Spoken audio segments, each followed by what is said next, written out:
Hello, welcome back. Another episode of Tangle Tales. I'm recording here at the house, same place I record every episode, and it is Friday, August 12th. I wanted to do a quick little episode on some updates to just what's going on in the world of loggers. And if any of you follow me on Instagram or Facebook, you may have seen the post that I made yesterday, which was August the 11th. I went out to Taylor, Texas to brew a collaboration Czech lager with my friends over at Texas Beer Company, JD and the crew out there. So we had talked about doing a collaboration for a couple of months, and then was like, what better time to actually make it happen than when I'm waiting on loggers at Tanglefoot.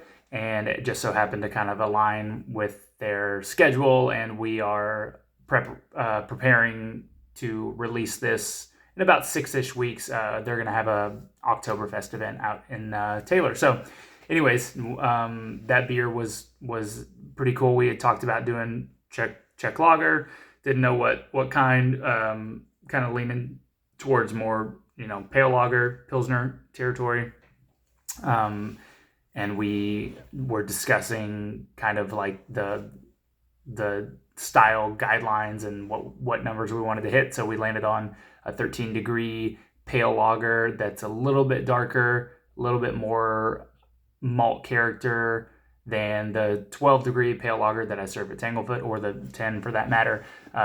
So it's got a little bit of Munich malt in there for some color and some toasty malt character. And their system, so for those that don't know, Texas Beer Company is a brewery out in Taylor, and they brew on a 30-barrel 4-vessel system. So they've got a nice 4-vessel Creveller system, and the 4-vessel system is it has a mash mixer where we talk about the mash. We mix grains with hot water to reach a desired temperature. They have a lauter tun, which in the craft beer industry, generally speaking, if you're doing single infusion mashes, you're working with a kind of a 3-vessel system or 2-vessel system where you're mashing in and 1 vessel and lautering, or basically removing the wort from that mash from the grains. In this particular system, we mashed into their mash mixer and then moved that liquid over to the lauter tun, which is a pretty much like the mash tun that I use. It has a false bottom that allows that wort and those grains to separate. So once it was in there, held for a period of time, and then Vorloft, which is that recirculation period where we're clarifying that wort, and then run that off into the boil kettle. The boil happens, and you add your hops for bitterness and later additions for flavor and aroma, and then that wort is pumped into a 4th vessel, which is the one that's pretty uncommon in like smaller craft beer brewery systems, is a whirlpool vessel. So you're pumping it in tangentially into the tank so that it's spinning as it enters, and this creates that whirlpool that I effectively get with stirring my boil kettle with my wooden mash paddle. So this allows that separation of those hops and the proteins and stuff, all the trub, to collect in the bottom of that vessel and then knock it out. So that's the kind of rough overview of the 4-vessel system. And on larger brewery scales, you're generally working with a steam system. So you're using steam to heat and boil it, do all of the heat transfer, the like heating liquids up in the brewery with the use of steam as opposed to a direct fire burner. So yeah, all of those tanks are jacketed. Maybe the Whirlpool's not. I don't think the Whirlpool vessel was jacketed, but the other 3 are jacketed. So you have the ability to control the temperature in each one. Great. I just kicked the plug, the outlet, on my computer, and it shut that off. So this is a real-time fuck up. Well, I guess I've already gone this far, so I can maybe talk about this just on the YouTube channel, and then maybe I'll go back and record a podcast episode. But yeah, so we went, brewed that beer, 13-degree pale lager, and used some hops from that JD got from Live Oak. Sladek hops, they smelled super awesome and spicy and herbally. And then we also we also got some yeast from them. They're Czech Pilsner yeast. So all of that super big thanks to Live Oak. So shout out to them. They've been very, very helpful in all the lager activities that I've been doing over the last couple of years. So so we brewed that beer, put it into a tank, and it should be fermenting steadily right now, and then we'll be lagering for several weeks, and then hopefully be released for their Oktoberfest event.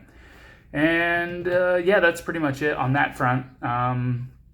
For the rest of this is so weird. My computer shut off. I'm super. I was caught off guard by that. So sorry if this whole video kind of went downhill after that. But I am actively monitoring my fermentations and lagering at Tanglefoot.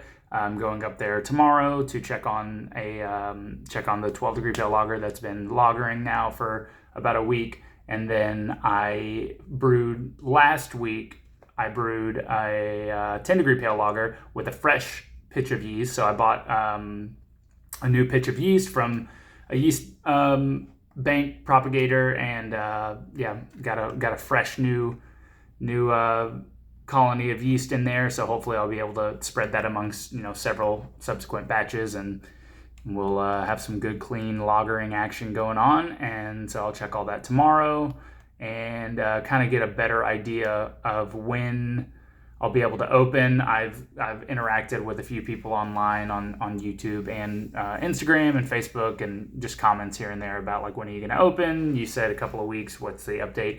I don't have firm dates because it's all contingent on the beer. I am going to serve the 13 degree Tamave. I think that it tastes great. I'm pretty happy with it. I did end up dumping the 10 degree pale lager, so the first two pale lagers I ended up dumping, but I'm gonna serve the 13 degree Tamave, so I feel pretty good about that.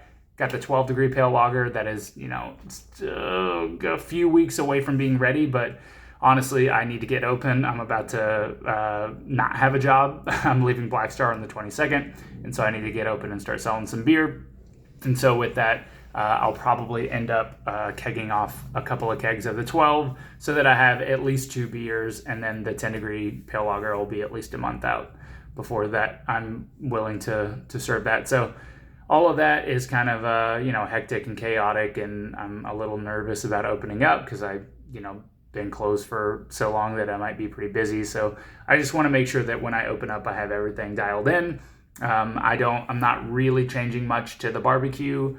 Currently, I'm going to wait until I start, selling some beer and getting some money coming in so that I can actually spend some money on some fixtures, get a new sign, get some new board games and stuff like that. And so it'll be pretty, similar to the way that it was before, but hopefully with, some good beer to drink. And I look forward to it. I really want to see my regulars again. I'd like to see some new faces in there, and then hopefully get some beer in cans and go, spread the word about Tanglefoot. I'm really excited about this brand and this beer, and hope that I can get it out to everybody in Temple, Texas, and maybe further. So thanks for being patient and waiting. And if you're watching the YouTube channel, I really appreciate it. If you're listening to the podcast, I appreciate that as well. I also, I posted another TikTok. If anybody's watching TikTok, I'm trying to keep up on all this stuff. As soon as I leave Black Star, I think I'm going to have a lot more mental capacity to dedicate to doing the content and just keeping up with this much more regularly. And I'm also, for those that don't know, I was hesitant whether I was even going to say anything, but years and years ago, probably 6 years ago, I started another YouTube channel called Craft Expertise, and shameless plug, basically I was just kind of getting into my own or coming into my own at Black Star, and just getting into the beer industry, meeting folks. And I have always had a desire to create content and stuff, hence the Facebook, YouTube, TikTok, Instagram, all the stuff I'm doing. But I wanted to do something that was comedy related or something stupid. So I did a satire parody YouTube beer review channel. So anyways, if you're interested, go watch it. But I started making new videos of that as well. So I'm putting out some stupid content. So if you're looking for you want to watch me be an idiot on the internet in a different capacity, go check that channel out. It's called Craft Expertise. So, but outside of that, just wrapping up everything at Black Star and excited about the new chapter in my life. So I, again, really appreciate all the support and people that are excited to come and grab some lager after I'm open again. So cheers, everybody. I will see y'all soon in person, I hope. Bye-bye.